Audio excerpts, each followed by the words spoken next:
এক ছিল ছোট্ট একটি গ্রাম। সেই গ্রামে থাকতেন এক কুঁজো বুড়ি। তার পিঠটা একটু বাঁকা ছিল, তাই সবাই তাকে কুঁজো বুড়ি বলেই চিনত। কিন্তু তিনি ছিলেন খুব দয়ালু আর জ্ঞানী। একদিন কুঁজো বুড়ি বাজারে গেল, বাজার থেকে মাছ শাক সবজি কিনে নিয়ে আসলো। গ্রামের পথ দিয়ে হাঁটতে হাঁটতে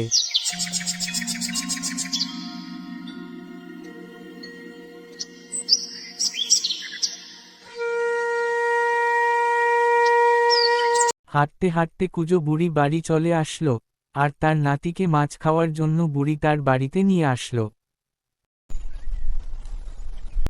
খেয়ে দিয়ে কুঁজো বুড়ি ও তার নাতি গল্প শুরু করলো।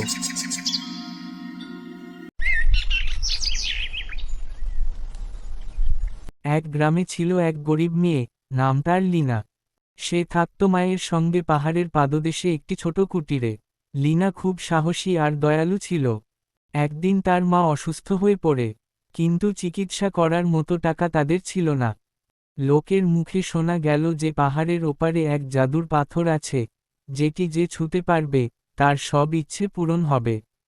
কিন্তু পথটি ছিল বিপদে ভরা, জঙ্গলের ভিতর দিয়ে যেতে হয়, যেখানে থাকে বিশাল এক অগ্নিদানব। লীনা মায়ের জন্য সাহস করে যাত্রা শুরু করল।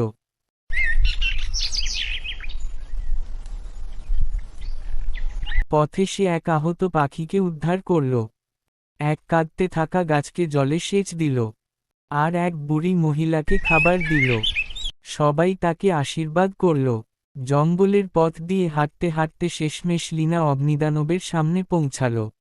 দানবটি পথে বাধা না দিয়ে বলল, তুমি যে পথের সবাইকে সাহায্য করেছ, তাই আমি তোমার পথ ছেড়ে দিচ্ছি। লীনা অবাক হয়ে পাথরের কাছে পৌঁছাল। তখন জাদুর পাথরটি বলল, তোমার মায়ের জন্য ভালোবাসা ও সাহসী হলো তোমার সবচেয়ে বড় শক্তি। যাও, তুমি বাড়ি ফিরে যাও, তোমার মা ঠিক হয়ে যাবে। সে তখন বাড়ি ফিরে এলো, এবং লীনার মা সুস্থ হয়ে উঠলেন। তখন গ্রামের সবাই লীনাকে সাহসী রানী নামে ডাকতে লাগল। তো ছোট্ট বন্ধুরা, ভালোবাসা, দয়া ও সাহস থাকলে যে কোনো বাধা জয় করা যায়।